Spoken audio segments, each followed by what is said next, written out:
just close the door, inshallah?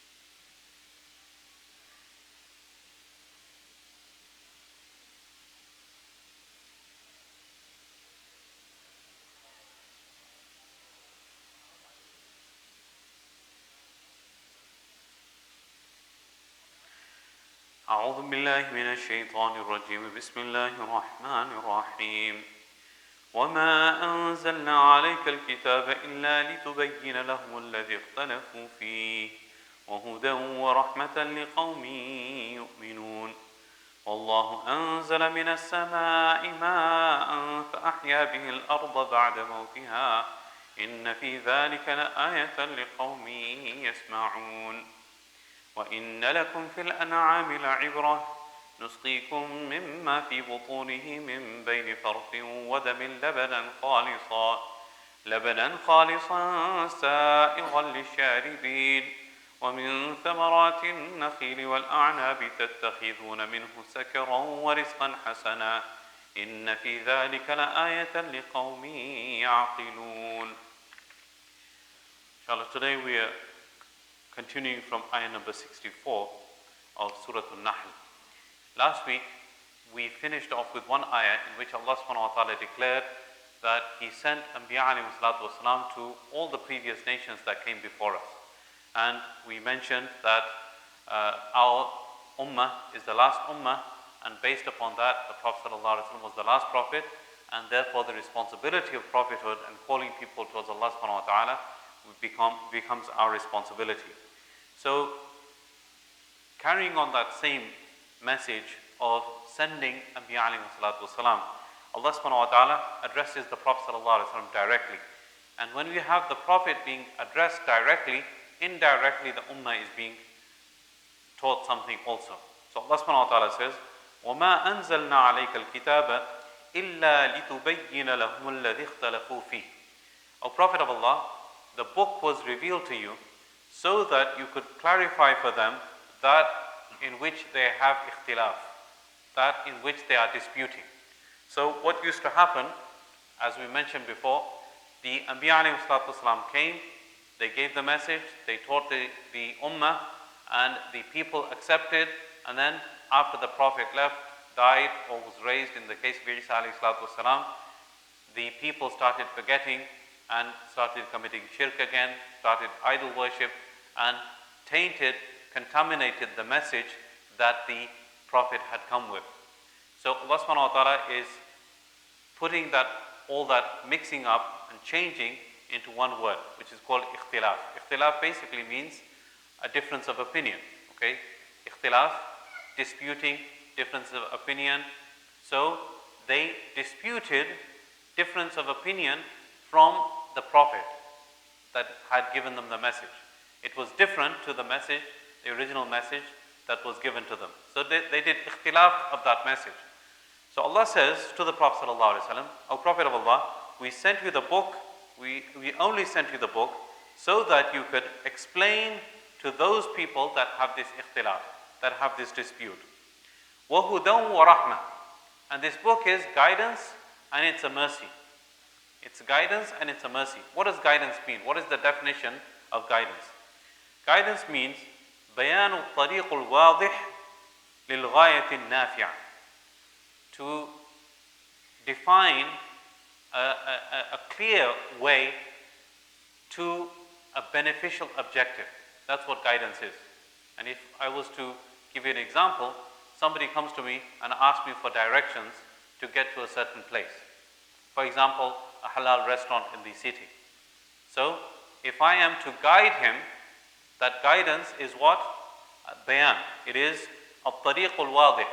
I'm giving him a clear definition of something which is going to give him a benefit at the end of it. Which is the benefit? The benefit is he's going to reach his destination and he's going to benefit from the consumption at the restaurant. So in this sense, we have a guidance from Allah subhanahu wa ta'ala, and that guidance is to get to al-ghayatun nafi'ah, which means the beneficial destination, the beneficial objective, which is to get success in this world and in the hereafter. So this is the purpose of the Quran. In another verse of the Quran, Allah subhanahu wa ta'ala says, وَنُنَزِّلُ مِنَ الْقُرْآنِ مَا هُوَ شِفَاءٌ وَرَحْمَةٌ. We have revealed for you from the Quran what is shifa. It's a cure. It's a cure from what?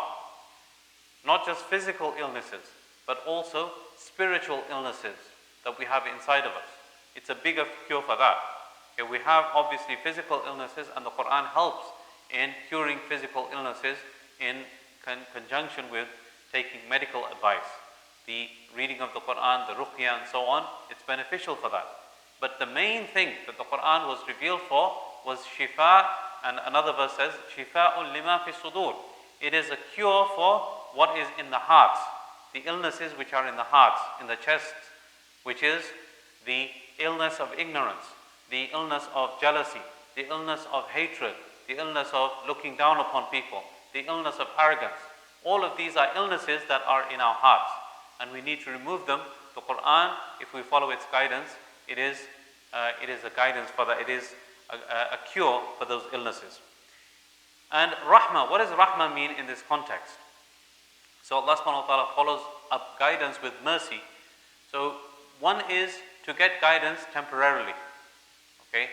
And mercy is that you get guidance in such a way that it guides you for the rest of your life, and you don't need any more guidance after that. So this is the mercy of Allah subhanahu wa ta'ala. This is rahmah. This is why Allah subhanahu wa ta'ala has put hudan wa rahmah. And in where shifa and rahmah is together, Allah subhanahu wa ta'ala has put it together. Why? Because the example given by Mufassirin is that you have a doctor, for example, he sees that you have a spot on your face, okay? And he looks at it and he gives you a superficial type of cure. He gives you some ointment to rub on it to see if it gets better. But then a doctor will look at it, an experienced doctor, a better doctor, will look at it and he will try to get to the root of the problem, why you got that spot in the first place. Is it because of stress? Is it because of your diet? Is it because of now something more severe than that? Is it cancerous? Is it benign? What is it? So this is what the doctor is, the better doctor is going to do. So it's not just shifa that the Quran gives us, it's also rahmah, that it gets to the root of the illness that we have, which is the misguidance, following the ways of the shaitan, following the nafs, and clearing everything out from inside us. This is what rahmah is in this context when it refers to the Quran. So وَرَحْمَةً لِقَوْمِ يُؤْمِنُونَ. And this is specifically for the people that have iman. Okay? If you don't have iman, you're not going to benefit from the Quran. Iman is basically, you can say there are two lights that are put together. You have the light of iman and then the light of the Quran, and that put together, it gives you guidance. If a person does not have the light of iman within him and he is simply given the light of the Quran, it's not beneficial for that person. Allah subhanahu wa ta'ala describes the disbelievers or the munafiqeen that used to listen to the Quran, and then as soon as they left, they used to say, مَاذَا قَالَ آنِفًا وَمِنْهُمْ مَن يَسْتَمِعُ إِلَيْكَ. There are some people that listen carefully to you. حَتَّى إِذَا خَرَجُوا مِنْ عِنْدِكَ قَالُوا لِلَّذِينَ أُوتُوا الْعِلْمَ مَاذَا قَالَ آنِفًا. As soon as they left, meaning they stepped outside the building, they stepped outside from that majlis, and they immediately said, what did he just say? I didn't figure out anything. I didn't understand anything. Probably we can take that same example of so many lectures and khutbahs and everything we hear, that we're in the masjid and we get affected by them and we feel that we're benefiting, but then as soon as we step outside, it's gone immediately.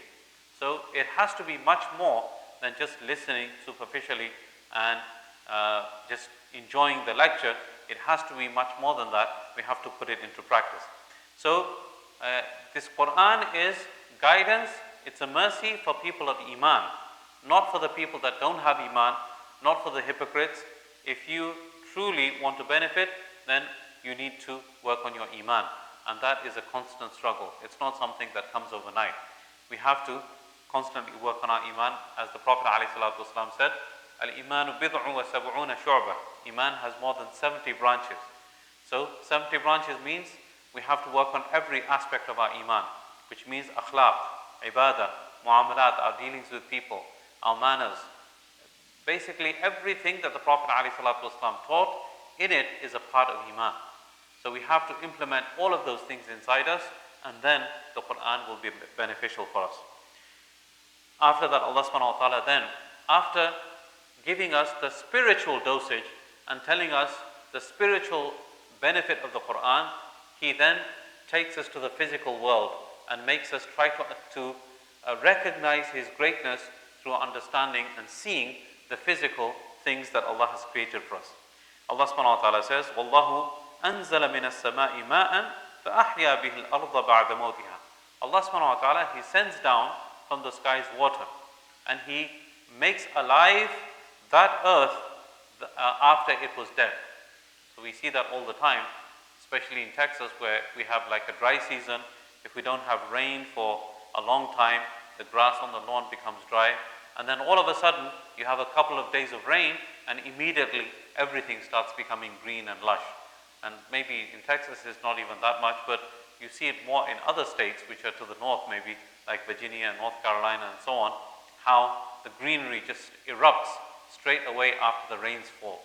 Okay, I think one of the things that was taught to me, one of the first things that was taught to me when I came to the US was April showers bring May flowers, something like that. Showers in April bring flowers in May. So this was something that I learned. So Allah subhanahu wa ta'ala says that He sends down this water for you. You see it with your eyes, you see it coming down, you see that it's benefiting you, and without it you cannot survive. Allah is the one who is sending it down to you. He is making the dead earth alive in front of you. And this example is given of the dead earth again and again throughout the Quran to show people that the same way He makes this dead earth come alive and these dead plants come alive, He is going to make you, when you die, come alive also. It's not difficult for Allah subhanahu wa ta'ala to do that. You're seeing this with your own eyes, He can do the same thing with you.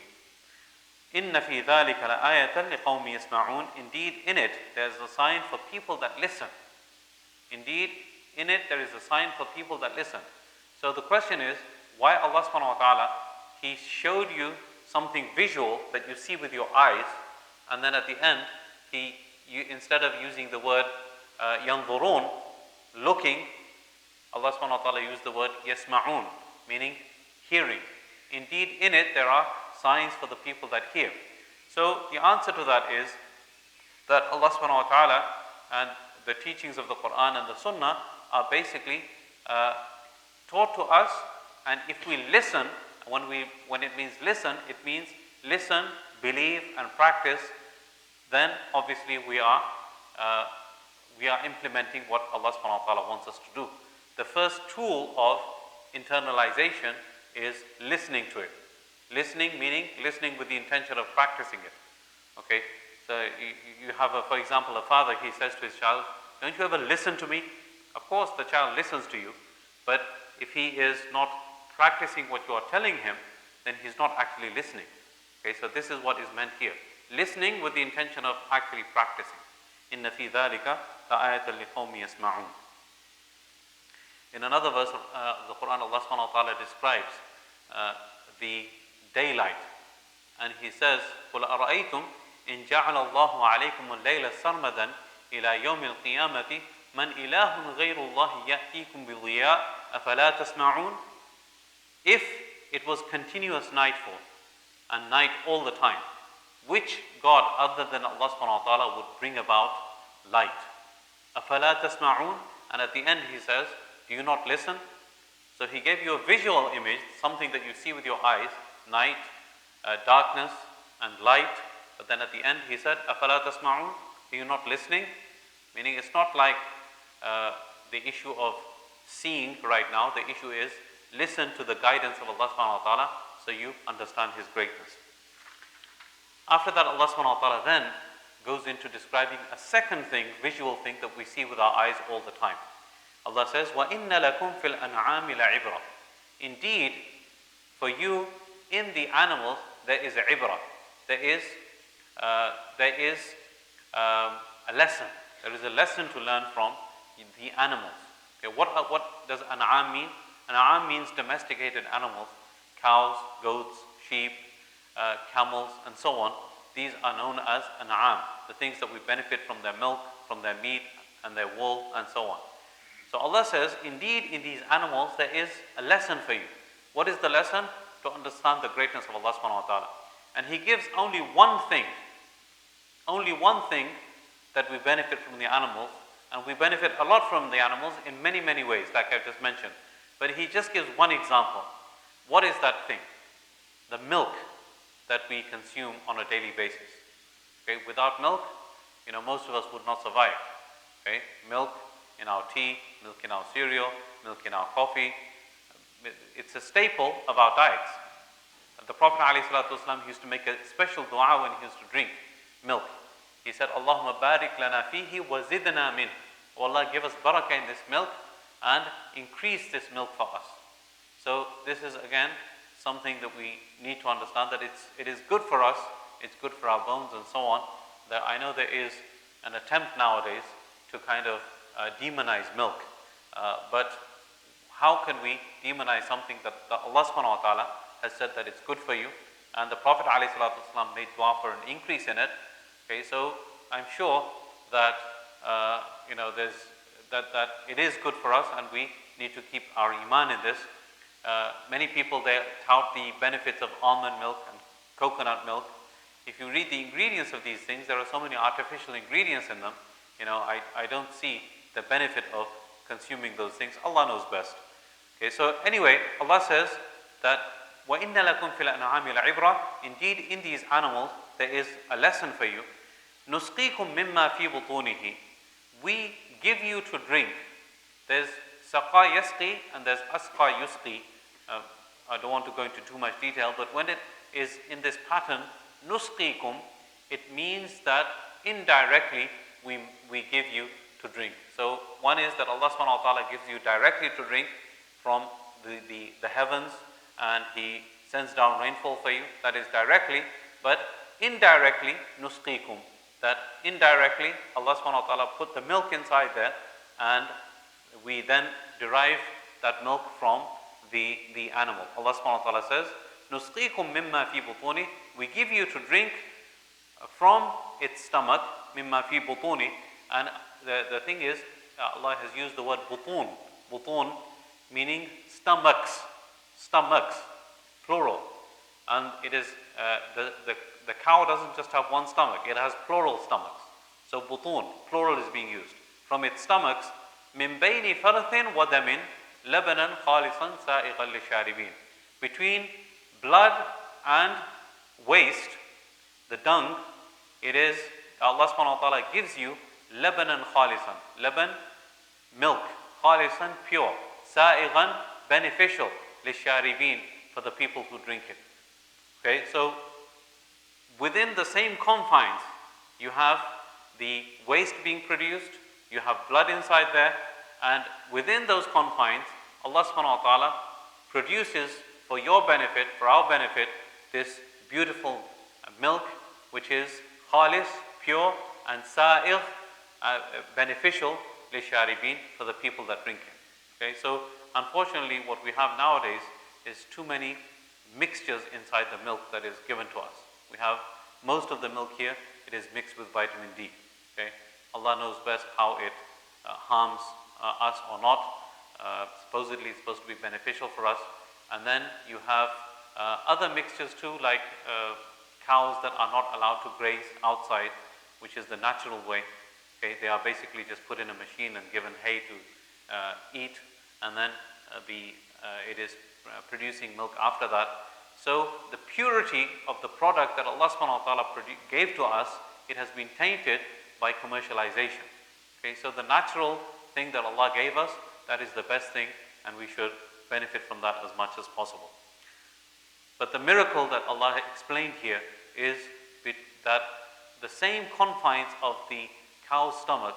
It has waste in it, it has blood in it, so it comes out pure white without any tinge of redness or blood in it, and it comes out without any kind of waste product mixed inside it, without any bad smell of waste product.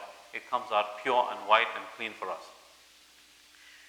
In the next ayah, Allah gives us a third visual benefit that He gives us. What is that? وَمِن ثَمَرَاتِ النَّخِيلِ وَالْأَعْنَابِ تَتَّخِذُونَ مِنْهُ سَكَرًا وَرِزْقًا حَسَنًا. From the thamarat of the fruits of the date, and also from grapes. تَتَّخِذُونَ مِنْهُ سَكَرًا. You make from it sakar. Sakar means an intoxication. So this verse was revealed before the prohibition of alcohol in Islam. So in those days what they used to do, that they used to get dates and they used to mix them with water, and they used to leave them out in the heat. And this, after leaving it out in the heat, the sugar in the dates used to ferment and turn into alcohol, and from that they used to drink this alcoholic drink. This was known as nabith. Now there is a way to drink nabith and also not allow it to become fermented and not become alcoholic, and that is that you do the same thing. You mix the dates with water, leave it out in the heat, but before midday you consume it and you drink it, and that basically will prevent it from being turned into alcohol. So nabith is still utilized nowadays, but if you leave it for too long, then it's going to become an alcoholic drink. So Allah says that from the fruits of the date and from the grapes, you make from it sakar, intoxication. وَرِزْقًا حَسَنًا, and Allah also gave you a good rizq, a good sustenance. So Allah has hinted here that sakar is not good, intoxication is not good. Even though this verse was revealed at the time when alcohol has not been prohibited, Allah subhanahu wa ta'ala didn't say sakaran hasana wa rizqan hasana. He said intoxication, Allah gave you, that you make from these fruits this intoxication, this wine or whatever, and He also gave you rizqan hasana, good sustenance. So He separated intoxication. He didn't say it's good, and He said rizqan hasana, rizq, all other sustenance that's not intoxicating, that's not bad for you, that is termed as and defined as rizqan hasana. Inna fi dhalika la'ayatan liqawmin ya'qilun. Indeed, in this there are signs for people that understand. And again, the word aql has been used here. So the logical understanding that we should always have. Before even this verse was, alcohol was prohibited, that aql is something that we use. We use our logic, we use our intellect to understand what is good for us and what is bad for us.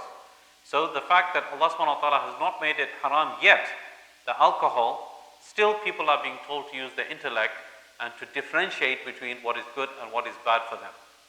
So this is why the Mufassirin, the scholars say that Allah used the word لِقَوْمٍ يَعْقِلُونَ, for those people that have aql, for those people that have intellect.